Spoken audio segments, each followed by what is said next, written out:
This channel does not promote any violent, harmful, or illegal activities. All content provided by this channel is meant for an educational purpose only. ED যে raid আপনাদের দেখাচ্ছি বিভিন্ন জায়গায় চলছে, সেই update দিতে থাকছি। কলকাতার একাধিক জায়গায় ইডির অভিযান চলছে। সোনাপাপ্পু জমি জালিয়াতি মামলায় ইডির তল্লাশি অভিযান। বালিগঞ্জ কলকাতা পুলিশের এসআই বালিগঞ্জে রুহুল আমিন আলী শাহ, তার বাড়িতে ইডি গেছে। রুহুল কলকাতা পুলিশের ওয়েলফেয়ার বোর্ডের শান্তনু সিনহা বিশ্বাসের ডান হাত বলেই পরিচিত ছিলেন এবং 53 নম্বর ফার্ন রোডে শান্তনুর বোনের বাড়িতেও ইডি হানা দিয়েছে। এই মুহূর্তে আপনাদের 4টে জায়গার ছবি দেখাচ্ছি। শান্তনু সিনহা বিশ্বাস তার কাঁদির বাড়িতে, বিশাল বাড়ি প্রাসাদের মতো, সেখানেও ইডি আধিকারিকরা ঢোকেন একেবারে তালা ভেঙে। তার সঙ্গে সঙ্গে এসআই রুহুল আমিনের বাড়িতে গিয়েছেন ইডি আধিকারিকরা। ভবানীপুরে ইডি আরও একটি জায়গায়, সেখানে এক প্রমোটারের বাড়িতে গেছে এবং এটি হোটেলেও, রয়্যাল স্ট্রিটে, সেখানেও ইডি তল্লাশি চালিয়েছে। সোনাপাপ্পুকে হেফাজতে নিয়ে জিজ্ঞাসাবাদ করা হচ্ছে। শান্তনু সিনহা বিশ্বাস তিনিও হেফাজতে আছেন, জিজ্ঞাসাবাদ। তাছাড়া জয়কাম ব্যবসায়ী, তিনিও রয়েছেন ইডি হেফাজতে। এবং এই তিনজনকে জিজ্ঞাসাবাদের পর যে তথ্য সামনে এসেছে ইডির হাতে, সেই সমস্ত তথ্য নিয়েই যারা লিঙ্কড তাদের বাড়িতে বা ব্যবসায়ীদের বাড়িতে পৌঁছে গিয়েছেন ইডি আধিকারিকরা। ভয় দেখিয়ে জমি দখল ও তোলাবাজির মামলায় এনফোর্সমেন্ট ডিরেক্টরেট তল্লাশি চালাচ্ছে শান্তনু সিনহা বিশ্বাসের আত্মীয়ের ফ্ল্যাটেও। আমরা রয়েছি সেই আবাসনের সামনে। দেখা যাচ্ছে 3/2 ফার্ন রোড, এই যে বিলাসবহুল আবাসন, এই আবাসনের ভিতরে শুক্রবার সকাল থেকে ইডি তদন্তকারীদের টিম তারা পৌঁছে গিয়েছেন। এখানে যে আমার সহকর্মী রজত ছবিটা দেখাচ্ছে, এই ফার্স্ট ফ্লোর, এখানে যেখানে সিসিটিভি রয়েছে, এই ফ্লোরটা সম্পূর্ণভাবে শান্তনু সিনহা বিশ্বাসের ব্যবহার করতেন। যদিও এই ফ্ল্যাটটি বা এই আবাসনটির এই দুটি ফ্ল্যাট, বিলাসবহুল ফ্ল্যাট, কিন্তু তার এক আত্মীয়ের নামে নেওয়া রয়েছে। সেই আত্মীয়ের নেওয়া ফ্ল্যাটেই গত 4 বছর ধরে সপরিবারে শান্তনু সিনহা বিশ্বাস থাকছেন, তেমনটাই স্থানীয় সূত্রে জানা যাচ্ছে। তার আগে যদিও তিনি 5A ফার্ন রোডে তিনি একটা আবাসনে থাকতেন এবং এই ফ্ল্যাটে যখন তিনি আসতেন, নীলবাতি লাগানো পুলিশ লেখা গাড়িতে নিয়ে আসতেন এবং এমনকি বেশ কয়েকজন ব্যবসায়ীও এখানে আসতেন। এবং যেহেতু শান্তনু সিনহা বিশ্বাস প্রভাবশালী ডেপুটি কমিশনার যেহেতু এই আবাসনে থাকেন, তাই জন্য তার সামনের রাস্তাতে পুলিশের তরফ থেকে দেখা যাচ্ছে নো পার্কিং বোর্ড দিয়ে রাখা হয়েছে এবং এরকমই 2টি নো পার্কিং বোর্ড দিয়ে রাখা রয়েছে এবং এখানে শান্তনু সিনহা বিশ্বাসের গাড়ি থাকতো, তার পরিবারের সদস্যদের গাড়ি থাকতো, তার বাইরে অন্য কোনো গাড়ি এখানে দাঁড় করাতে দেওয়া হতো না। ক্যামেরা রজত সিকদারের সঙ্গে সুজয় পাল, TV9 বাংলা, কলকাতা। আমাদের উপরেই থাকতো, মানে দোকানের দোতলায়। কে কে থাকেন? ওই 2 ছেলে, ওনার ওয়াইফ, উনি। উনি কি রোজ আসতেন? হ্যাঁ, কি গাড়িতে আসতেন? ওই সব সরকারি স্টিকার লাগানো পুলিশের গাড়ি সব আসতো। দোকানটা আমি কেনার পরে, এটা কতদিন হবে তাও? ধরুন 21 সালে কিনেছি, অক্টোবরে। কেনার পরে দেখছি যে এনারা থাকেন। মানে আগে থেকে আসছেন না, আগে আর দেখিনি, আমি আসার পরে দেখছি এটা। আপনার সঙ্গে ওনারা? কথাবার্তা বা মেলামেশা? না। ওর বাড়িতে পুলিশ কাজ করতো, সিভিক? না, ওনার সঙ্গে যেত। আচ্ছা, তাছাড়া অন্য পুলিশ, থানার পুলিশ এরা? না না, অন্য পুলিশ মানে ওই যখন গন্ডগোল হয়েছে তখন 2টো পুলিশ রাত্রিরে দেখতাম এসে বসে থাকতো।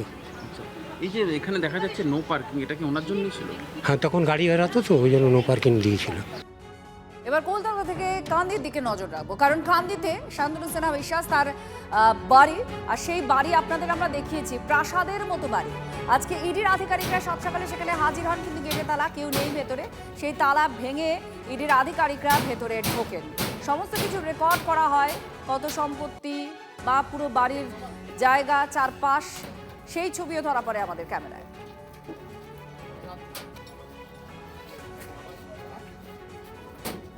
এখন কিন্তু ভিতরে যারা আধিকারিক তারা কিন্তু রয়েছেন এবং তাদের গাড়ি ঢুকিয়ে দেওয়া হয়েছে। আমি সেই ছবিটা আগে দেখাতে বলবো ক্যামেরা পার্সনকে। ভিতরে কিন্তু সেই যারা তদন্তকারী আধিকারিক, তার গাড়ি, সেই গাড়িগুলো কিন্তু ভিতরে রয়েছে এবং তদন্তকারী আধিকারিকরা কিন্তু ভিতরের যে অংশ রয়েছে সেখানেও কিন্তু তালা ভেঙে প্রবেশ করেছে। যে ভিতরের যে প্রাসাদ প্রমোদ বাড়ি, যে ছবি আমরা এর আগে দেখিয়েছিলাম, সেখানে প্রবেশ করেছে। প্রথমে জানিয়ে রাখি, যেটা মেন গেট, সেই মেন গেট কিন্তু বন্ধ ছিল, বাইরে থেকে তালা বন্ধ ছিল, বাড়িতে কেউ ছিল না। প্রায় দীর্ঘ 2 ঘন্টা অপেক্ষা করার পর এখানে যে তালা ছিল সেই জানলাটি ভাঙে এবং তারপর যারা ইডির আধিকারিক রয়েছেন সেই আধিকারিকরা ভিতরে প্রবেশ করে। শান্তনু সিনহা বিশ্বাস কলকাতা কালীঘাট থানার ওসি ছিলেন, কিন্তু সেই কালীঘাট থানার ওসি থাকার সুবাদে কীভাবে এত বড় প্রাসাদ প্রমোদ বাড়ি নির্মাণ করেছেন সেই বিষয়টি কিন্তু খতিয়ে দেখছেন মূলত ইডির আধিকারিকরা। কারণ একজন ওসি হয়ে কিভাবে এই এত বড় বিলাসবহুল, তুমি দেখতে পাবে যে সামনের যে বাড়ির অংশ সেই বাড়ির অংশ কিন্তু একদম পুরো মার্বেল দিয়ে তৈরি এবং দীর্ঘ এলাকা এবং তার আশেপাশে যেভাবে ঘেরা রয়েছে তার বাড়ি ঘেরাটপ যে পাঁচিল এবং পাঁচিলের উপর সে কাঁটা তার দিয়ে যেভাবে ঘেরা রয়েছে যা সন্দেহ বাড়িয়েছে ইডি আধিকারিকদের মনে। এবং তার পাশাপাশি যে এই বাড়ি সংস্কারের জন্য প্রায় 2.5 কোটি টাকা এক ব্যবসায়ীর কাছে নিয়েছিল, সেই কারণে কিন্তু আরও তাদের মনে আরও উদ্বেগ বাড়িয়েছে এবং এর পাশাপাশি এই বাড়ি নির্মাণে কত টাকা খরচ করেছে, এছাড়াও কার কার সঙ্গে লেনদেন রয়েছে, আর কোনো নতুন তথ্য মেলে কিনা সেই সমস্ত বিষয় খতিয়ে দেখার জন্য এসেছেন। কোটি কোটি টাকার সম্পত্তি তাদের বেড়েছে এই 15 বছরে, কি করে বাড়ল? বাংলার মানুষের ইকোনমিক স্ট্যাটাস, ফিনান্সিয়াল স্ট্রেংথ বাড়লো না, কিন্তু যারাই তৃণমূলে ঢুকলো, কাউন্সিলর থেকে শুরু করে মন্ত্রী অবধি, মুখ্যমন্ত্রী অবধি, তাদের সম্পত্তি বেড়ে গেল কি পলিসিতে, কি what is the economic model, আমরাও জানতে চাই। আর যদি সেটার উত্তর না দিতে পারেন তাহলে অবশ্যই অ্যারেস্ট হতে হবে, ইডি যাবে, সিবিআই যাবে।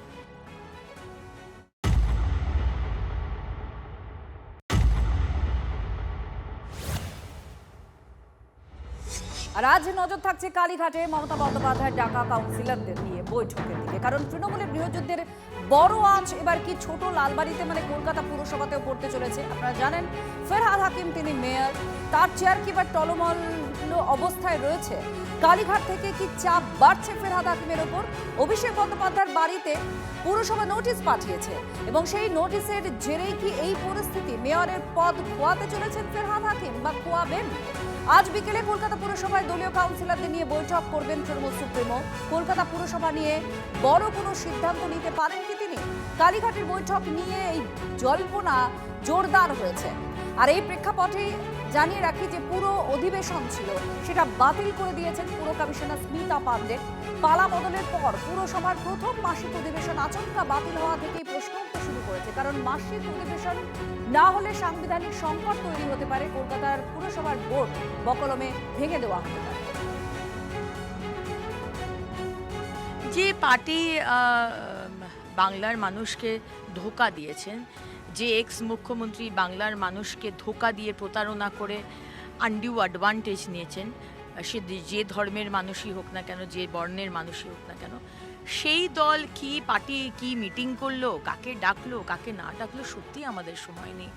আমাদের হাতে এত কাজ, মানুষকে পরিষেবা দেবার স্ট্রিক্ট ইনস্ট্রাকশন আমার মাননীয় মুখ্যমন্ত্রী এবং আমার মাননীয় প্রধানমন্ত্রী দিয়েছেন। তাই ডান দিক বাঁ দিক তাকাবারও সময় নেই। মানুষের সেবা করে যাও, শাসন করো না, সেবা করো। আর যে সেবা করতে আমরা এসেছি 100% ডেডিকেশন দিয়ে আমরা এই কাজ করব। পদত্যাগ করলেও ছাড় পাবেন না মেয়র ফেরহাদ হাকিম, এই হুঁশিয়ারি দিচ্ছেন পুরমন্ত্রী অগ্নিমিত্রা পাল। ফেরহাদের জামানায় হওয়া সব বিনিয়োগের জবাব দিতে হবে। কিভাবে শহরে এত বেআইনি নির্মাণ অনুমতি দেওয়া হলো, কিভাবে জলাজমি বুঝিয়ে নির্মাণে ছাড়পত্র দেওয়া হয়েছে, সব উত্তর দিতে হবে ফেরহাদ হাকিমকে, মন্তব্য অগ্নিমিত্রা। প্রয়োজনে আইনানুগ পদক্ষেপের হুঁশিয়ারি দিয়েছেন মন্ত্রী। দেখুন, পদত্যাগ যদি ফিরহাদ হাকিম মহাশয় করেন সেটা তো তার বিষয়, কিন্তু উত্তর তো তাকে দিতে হবে।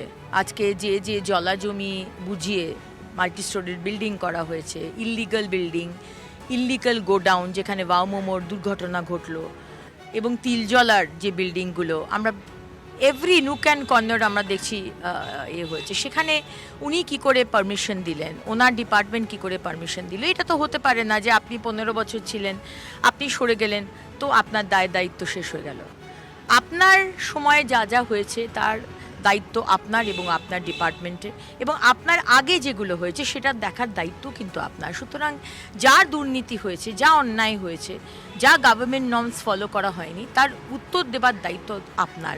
আমরা অপরচুনিটি দেবো আপনাকে উত্তর দেবার, কিন্তু আপনি যদি উত্তর না দিতে পারেন তাহলে আইনের মতো ব্যবস্থা।